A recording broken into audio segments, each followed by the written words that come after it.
Hello everyone, my name is Homer McEwen, and today I will demo an installation of SQL Server 2017 on Linux. Yes, that's right, SQL Server 2017 on the Linux operating system, and the Linux operating system that I'm using is Rhel 7.4, which is Red Hat Enterprise Linux. And just to tell you a little bit about me, I have a Bachelor of Science in Computer Science from the University of Georgia. Go Dawgs. I'm a database administrator, and I've been in IT for over 22 years. I've been a DBA for over 20 of those years, and I've worked as a development DBA as well as a production DBA. So I've seen both sides of that, and I've worked with Oracle, Informix, DB2, PostgreSQL, MySQL, and of course SQL Server. And I've worked in health, retail, telecommunications, and now I'm currently in the travel management industry. And so let's see what else. I have a certification in implementation and maintenance, so I'm a Microsoft certified technology specialist. Also, I'm currently pursuing my master's in computer science at Georgia Tech. So yeah, I'm a bulldog and a yellow jacket, which is weird. And so also check out my blog, which is mcewenmedia.com. That's mcewenmedia.com.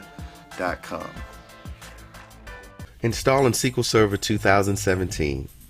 For this demo, I'm going to install on Rhel 7.4. That's the Red Hat Enterprise Linux version 7.4. We're going to use the Yum package management system. The package model is what Microsoft uses to install.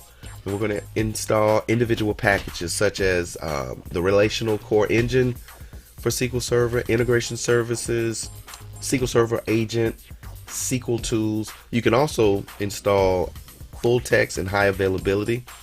So let's log on here, and you can see it's a GUI. What we're going to do, right click, open terminal, and let's take a look and see where we are. We're in our home directory, and there's a download directory that we're going to use soon. Ramai H. McEwen. Let's do a host name. Rhel 7.4 is what I chose when I installed Linux on this virtual machine. And in the end, guys, the ultimate goal is to connect to SQL Server 2017 using Management Studio on my Windows 7, which is the host on my laptop. Okay, so let's get into it. Let's copy and paste this sudo curl command, and we've pulled the MS SQL Server repo down, preparing it to install. Let's do the same for MS prod repo, so that's needed as well. Okay.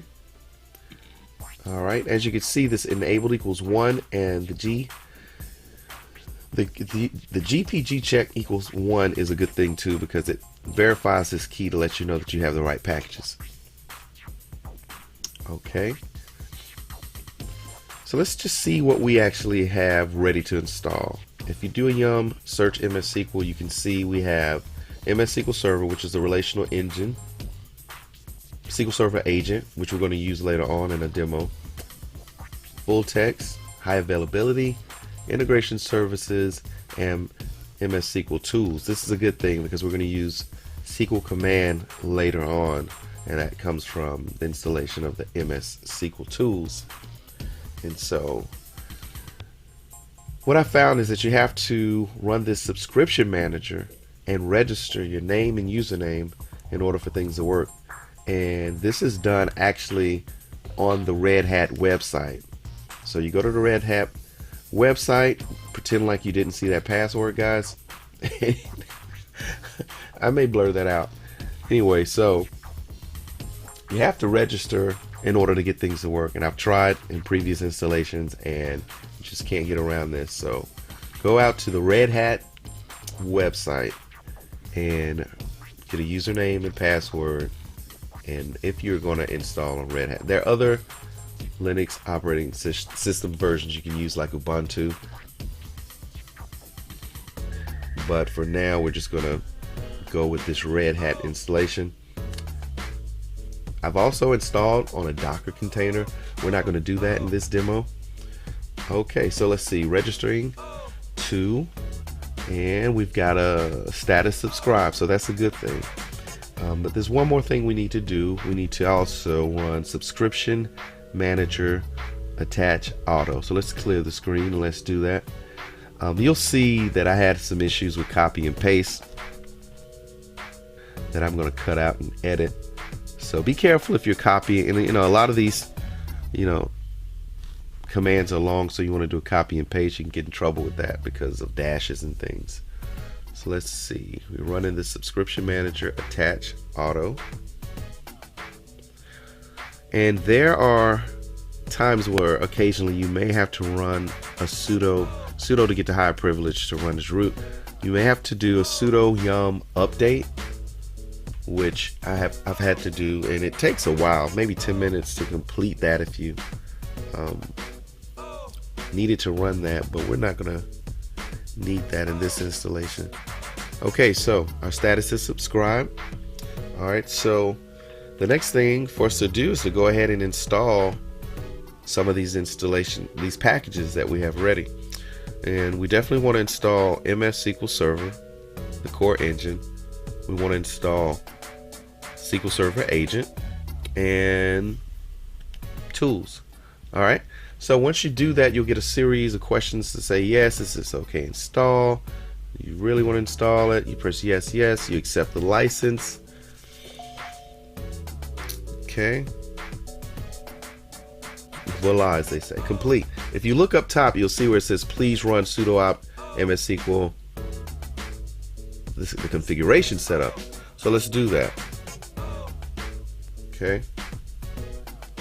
All right, that's complete. And what we want to do is we want to use developer, guys. Accept the license.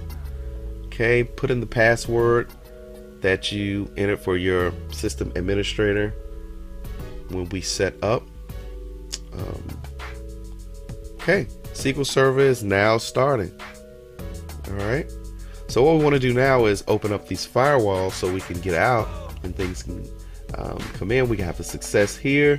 Run the second firewall command to make it happen at that point. We have success. Okay, now let's verify that the service is running. This is a cool command, system control status. Okay, as you can see, it's active and running, and you can actually use that system control to stop and start the SQL Server service. Okay, so now let's examine the package contents, guys. Okay, here is the MS SQL, and you can see all the different libraries and things. Let me press down just so you can see, and let's do the same for SQL Server Agent. Okay, it's saying it's not installed because I spelled it wrong. It's actually MS SQL Server -agent. Yeah, okay, that's fine. You should see that SFP file. And let's do the same for tools. If you've noticed, we have the BCP for bulk copy and also SQL command. We're going to use that SQL command file. Let's do a vi.bash profile, and at the end of the path, let's go ahead and put in opt msql-tools/bin. Okay, let's get out of that, and what I should have done instead of vi.bash was I should have sourced it in so it could take it, the changes would take effect right then, but I didn't. We'll talk about that in a second. On the left, you can see in your opt msql bin the .sh files, and on the right you see an msql comp file. And let's take a look in our opt msql lib. On the left you see libraries used by host extensions, and on the right we see SFP files that make up the SQL PAL components of our SQL Server on Linux implementation. Let's take a look at opt msql, and you see data directories, data files, and transaction logs. The msql.conf secrets. Secrets is actually useful for keeping and protecting system passwords that need to be exposed in text files. Okay, you can see our data files here, log files here. Let's go back to our main directory, do an IP-adder show, and take a look at this IP address. We're going to use this later on. This is very important. ENPOS3 is what we saw in our installation process with networking. and that's very important to take notice of this because you're going to use that. I'm going to do a reboot because I didn't know that I should have just sourced in that .bash profile. And I didn't understand why SQL command didn't work. So let's open our terminal again and do an IP address show so we can take a look at that IP address again. Alright, we're going to need that to log in. Let's do a SQL command -S for server, put in IP address -USA, and just like that, there we are. We have done it, guys. Let's do a select ADAT version to see that we are actually running SQL Server 2017 RTM CU cumulative update 14.0.3008. Let's create a database, guys. My database. You have to type go in order to execute that batch. Let's use my database and create a table T1, and let's make the column an integer for data type, and you can press the up arrow to get your previous command. Let's change this to table 2. Let's make it a float just for grins and giggles. Okay, so let's quit now and let's do this. Let's take a look. If you can see here, we see a new data file for our new database. We see a log file and a data file in our data directory. Now let's clear that and take advantage of our copy and paste feature that is possible because of our installing of guest additions when we installed Red Hat. Okay, and what I'm going to do is there's a script that creates a SQL backup, a SQL Agent job that backs up our database. And I'm going to place it in our download folder. And let's name it SQL Agent Backup.SQL. Okay, let's take a look in our download folder to see if it's there. Change the directory, CD to download. Let's do a ls for list, and there it is. Let's take a look at it, guys. Okay, alright. You've got to create the job, which is backup database. SA is the owner. Rhel 74. That's very important to change it to your server name. Okay, that's the job name. We're going to back it up here. You can back it up where you want to. I know for best practices it's not really good to put your backup with your data and log files, but just for the sake of this demo. Okay, and here you can configure your job schedule to make it daily or weekly, how the frequency, how often you wanted to do it, once a day, twice a day. Alright, so let's do this, guys. Let's run it, and this is the command you use to run from the SQL command line. Oops, I'm not spelling SQL command properly. I for input. Voila, there you go. And you can see all the different execution times for each batch that ran in my SQL script that we ran to create the job. Okay, again, let me get my copy and pasting right. And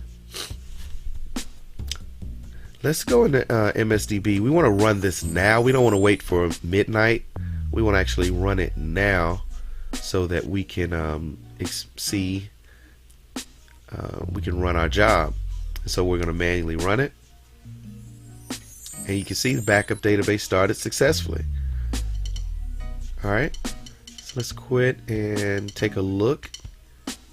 Oops, let's take a look here. And as you can see, there's our backup, mydatabase.bat.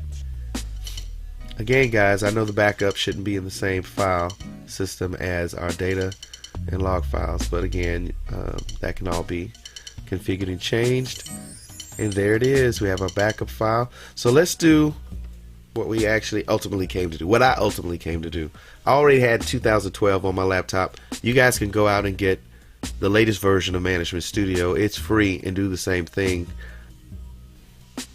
We're going to put in our server name, that same from IP address show. We're going to put in the IP address for this virtual machine. which is 10, 255, 144, 154. Use SQL Server authentication for SA. Put in that password that you chose during the installation. There we are, guys. We are connected to a SQL Server 2017 instance that's running on Linux, and we are using the Management Studio tool.